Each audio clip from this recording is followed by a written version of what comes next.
প্রভাব তো অলরেডি অনেকবার আমরা ফেলে দিছি। আর আর সময় নাই আসলে। উনাকে যতটুকু মিস করার ততটুকু মিস করা হয়ে গেছে। ম্যাচে নামলে তো আমরা কাউকে মিস করে খেলতে পারবো না। প্রভাব তো অলরেডি অনেকবার আমরা ফেলে দিছি। আর আর সময় নাই আসলে। এখন আর ওইটা চিন্তা করে লাভ নাই। আমাদের উনাকে যতটুকু মিস করার ততটুকু মিস করা হয়ে গেছে। বাট ম্যাচে নামলে তো আমরা কাউকে মিস করে খেলতে পারবো না। তো ডেফিনেটলি আমাদের ফোকাস থাকবে যেন উনার কোনো ঘাটতি আমাদের টিমের ওপর না পড়ে। কারণ উনি আসলে ডেফিনেটলি আমাদের জন্য ভালো হতো। বাট যেহেতু উনি নাই, সেহেতু আমাদের যে টিম আছে সেই টিমটাই আমি মনে করি যে ক্যাপাবল। তো আমরা এই টিমটা নিয়ে আমাদের সেরাটা দিতে চাই। আপনি যদি টিমের দিকে তাকান, আমাদের well balance team. Batting bowling দুই সাইডই ভেরিয়েশন আছে এবং প্রত্যেকটা পার্ট কাভার করা আছে আমাদের। যে কোনো টুর্নামেন্টের স্টার্টিংটা ভেরি ইম্পর্টেন্ট। তো অবশ্যই আমরা ম্যাচ বাই ম্যাচ যেতে চাই। তো আমরা আসলে টিম হিসেবে সোফার আমরা 3টা ট্রেনিং সেশন করেছি। টিমের মধ্যে স্টিল আমরা জেলিং করার কাজটা চালিয়ে যাচ্ছি। আমরা যত তাড়াতাড়ি ম্যাচে নামার আগে যত তাড়াতাড়ি আমরা পুরো টিম একসাথে গুছিয়ে নিয়ে নামতে পারবো, আমাদের জন্য তত ভালো হবে।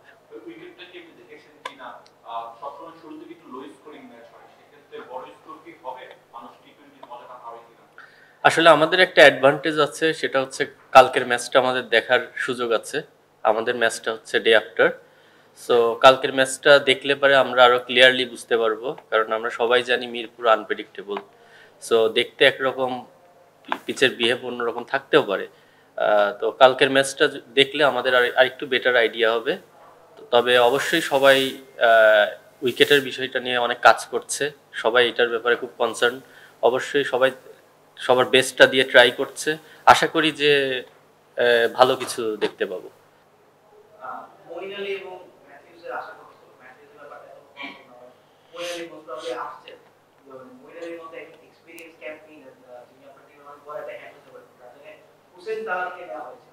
ম্যাচআপটা সেভাবে হচ্ছে না। এই দুজন ক্রিকেটার প্রপার অলরাউন্ডার না পাওয়া বা সাকিব থেকে না পাওয়া, এটা কি মিডল অর্ডার এবং লোয়ার মিডল অর্ডার একটু দুর্বলতা হয়ে যাবে?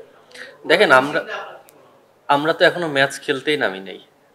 সো এখনই বলা ডিফিকাল্ট যে আমরা কি মিস করব বা কি করব না। বাট আমাদের বেস্ট পসিবল ইয়েটাই করা হয়েছে। মানে আসলে আপনি চাইলেই তো সবাইকে আনতে পারবেন না। এখন ওদের আদার্স অনেক কমিটমেন্ট আছে বা বিভিন্ন ধরনের জটিলতার কারণে আসতে পারছে না। তো ডেফিনেটলি এরা সব বড় নাম, যা মঈন আলীর কথা বলছেন, ম্যাথিউজের কথা বলছেন, এরা অবশ্যই বিগ নেম। এরা থাকলে তো টিমের অবশ্যই ইয়ে হয়। বাট যারা আছে তাদেরকে নিয়ে আমরা কিভাবে সেরাটা দিতে পারি, তাদেরকে নিয়ে টিমটা কিভাবে ব্যালেন্স টিম করা যায়, এটার দিকে আমাদের ফোকাস বেশি। বিপিএল এর প্রতিটা আসলে আপনি খেলেছেন, এবারে বিপিএল একেবারে একটা পরিবর্তিত পরিস্থিতি হয়েছে এবং বিসিবি থেকেও বলছে ব্যতিক্রম। আপনার চোখে আসলে কোনো ব্যতিক্রম কোনো কিছু চোখে পড়েছে কি? আসলে সোফার টু বি অনেস্ট সবকিছুই শুনছি যে পরিবর্তন হবে, এটা হবে, ওটা হবে। বাট খেলা শুরু না হলে আসলে বলাটা ডিফিকাল্ট যে কতটুকু পরিবর্তন হচ্ছে বা কতটুকু কি হচ্ছে।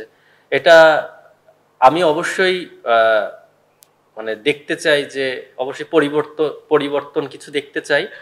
বাট এটা আপনার যতক্ষণ আমরা চোখে না দেখছি বা ফিল না করছি, ততক্ষণ আসলে বলা মুশকিল যে এটা আসলে ডিফারেন্ট কিছু হতে যাচ্ছে কিনা। প্লিজ।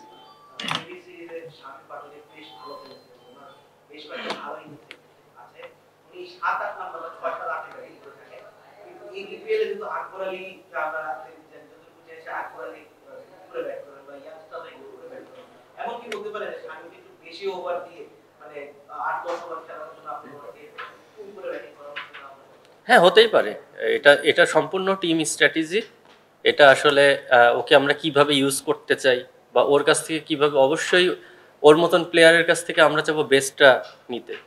কারণ ও হচ্ছে অনেক হাই স্ট্রাইক রেটে ব্যাটিং করে। ডেফিনেটলি আমাদের ওই প্ল্যান থাকবে। But at the same time আমাদের এটাও দেখতে হবে ও কোন জায়গায় কমফোর্টেবল। ওকে বেশি টাইম দিলে ও কমফোর্টেবল, না কম টাইম দিলে কমফোর্টেবল। ডেফিনেটলি আমরা ওকে বেস্ট ইউজটা করতে চাই আমাদের টিমের জন্য। আপনাদের টিমটা যদি জেলিংটা বলি, অভিজ্ঞ নাইম ভাই, মার্শাল, বাপ্পি বা যদি তরুণের কথা বলি, শামীমের কথা বলি, আকবরের কথা বলি, ওভারঅল টিম জেলিংটা কেমন? So far very good. কারণ আমাদের টিম ওনারও কিন্তু আমাদের সাথে খুব আন্তরিকভাবে মানে আমাদের টিমের মধ্যে মিশে গেছে। উনি সবার সঙ্গে খুব ফ্রেন্ডলি মিশে। তো উনি হচ্ছে মানে একটা ওনার যখন টিমের সব প্লেয়ারদের সাথে ফ্রেন্ডলি মিশে, এবং ওনাকে দেখেছেন প্র্যাকটিসেও এসেছে।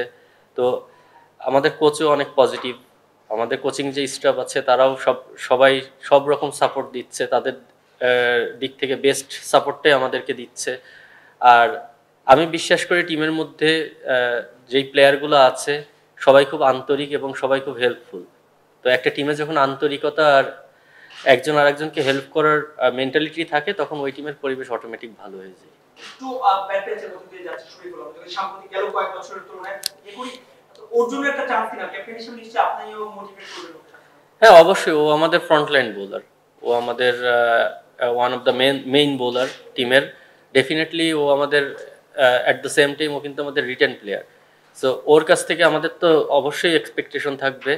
তো আর ও আগে যা করেছে সেটা পাস্ট, বাট ও ও ও আমি শিওর যে বিপিএল দিয়ে নিজেকে আবার ওর বেস্ট ফর্মে ফিরতে চাবে, ওরও ইচ্ছা আছে, ও হার্ডওয়ার্ক করছে।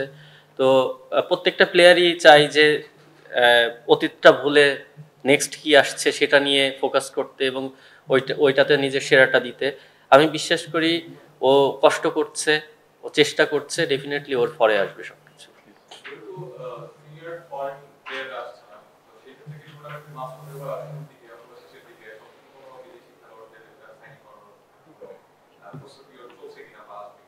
এটা আসলে এগুলোর জন্য আলাদা একটা টিম থাকে, প্রত্যেকটা টিমেই আলাদা একটা টিম এটা নিয়ে কাজ করে যে কে যাবে, কার জায়গায় কে রিপ্লেসড আসবে।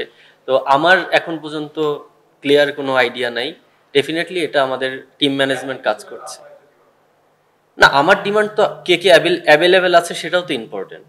আমরা এখনো টুর্নামেন্ট শুরু করি নাই, আর আমি যতটুকু জানি আমাদের মোস্ট অফ দ্য প্লেয়ার ফুল টুর্নামেন্টের জন্য অ্যাভেলেবেল থাকছে। এটা আমাদের একটা প্লাস পয়েন্ট, যে আমাদের খুব বেশি প্লেয়ার যাওয়া আসা হয়তো বা করবে না।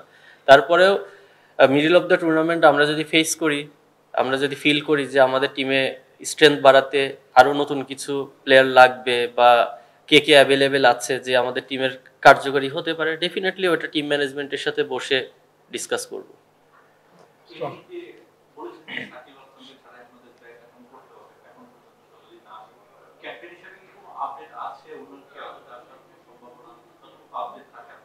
না, আমার কাছে এই ধরনের কোনো ইনফরমেশন নাই ওনার ব্যাপারে। আপনি ওনার সঙ্গে অ্যাজ আ প্লেয়ার 2016-17 রংপুরের মোটামুটি খেলেছেন, এখন উনি মেন্টর হিসেবে আসছেন, ওনার মতো একজন বড় না ইম্প্যাক্টফুল প্লেয়ার আপনাদের টিম ইনক্লুড হওয়া এবং আপনাদের যে ইয়াংস্টার আছে তাদের জন্য কতটুকু অনুপ্রেরণাদায়ক, এবং আপনি কতখানি মনে করেন যে বাংলাদেশের প্লেয়াররা আপনি থেকে সেই জিনিসটা নিতে পারবে যে আমাদের বলা হয় পাওয়ার হিটিংটা করতে পারে না, সবচেয়ে ভালো পাওয়ার হিটিং করার প্লেয়ার এখন আপনাদের টিমে আছে, এই ওনার সঙ্গে কোনো আলোচনা হয়েছে কিনা? না, এখন পর্যন্ত ওনার সঙ্গে আমার দেখা হয়নি। উনি জাস্ট এসেছেন, উনি আমাদের টিমের সঙ্গে এখনো অফিসিয়াল ভাবে আমাদের সঙ্গে ওনার দেখা হয়নি। বাট আপনি যেটা বললেন যে উনি লিজেন্ড প্লেয়ার, ওনার টি-20 অনেক বড় ক্যারিয়ার, টি-20তে অনেক সাকসেসফুল প্লেয়ার। সো এবং আমি ওনার সঙ্গে যেটা বললেন যে খেলেছি, 1 বছর খেলার সৌভাগ্য হয়েছে। তো ওনার মোটিভেশন কোয়ালিটি অনেক ভালো, উনি প্লেয়ারদের সাথে খুব তাড়াতাড়ি মিশে যেতে পারেন। তো ডেফিনেটলি ওর কাছ থেকে ইয়াং যারা আছে বা সবারই, ইভেন টিমের প্রত্যেকটা প্লেয়ারেরই শেখার অনেক কিছু আছে। বিভিন্ন টাফ টাফ সিচুয়েশনে কিভাবে আমরা নিজেদেরকে অ্যাডজাস্ট করে নিতে পারি, সেই সেই জিনিসগুলো ডেফিনেটলি ওনার কাছ থেকে প্লেয়াররা নিবে।